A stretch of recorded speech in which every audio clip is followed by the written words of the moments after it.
Thursday, January 26th, 1659 or 60. To my office for £20 to carry to Mr. Downing, which I did, and back again. Then came Mr. Frost to pay Mr. Downing his £500, and I went to him for the warrant and brought it, Mr. Frost.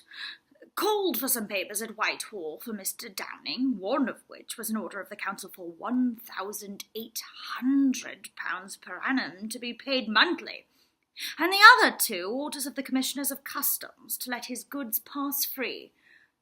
Home from my office to my lord's lodgings, where my wife had got ready a very fine dinner, viz., a dish of marrow bones, a leg of mutton, a loin of veal, a dish of fowl, 3 pullets, and 2 dozen of larks, all in a dish, a great tart, a neat's tongue, and a dish of anchovies, a dish of prawns, and cheese.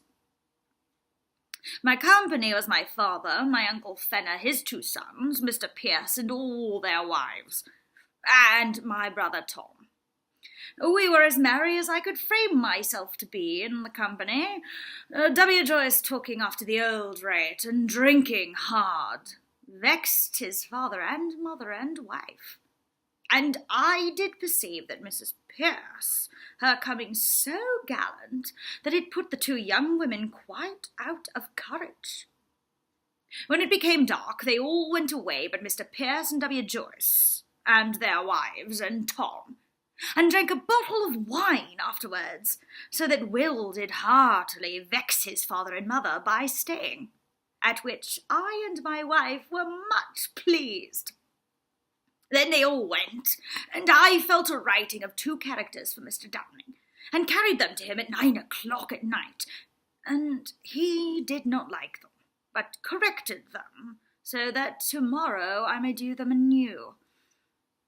To my lord's lodging again, and sat by a great log, it being now a very good fire, with my wife, and ate a bit, and so home. The news this day is a letter that speaks absolutely Monk's concurrence with this Parliament, and nothing else, which yet I hardly believe. After dinner today, my father showed me a letter from my uncle Robert in answer to my last, concerning my money, which I would have out of my cousin Beck's hand, wherein Beck desires it 4 months longer, which I know not how to spare.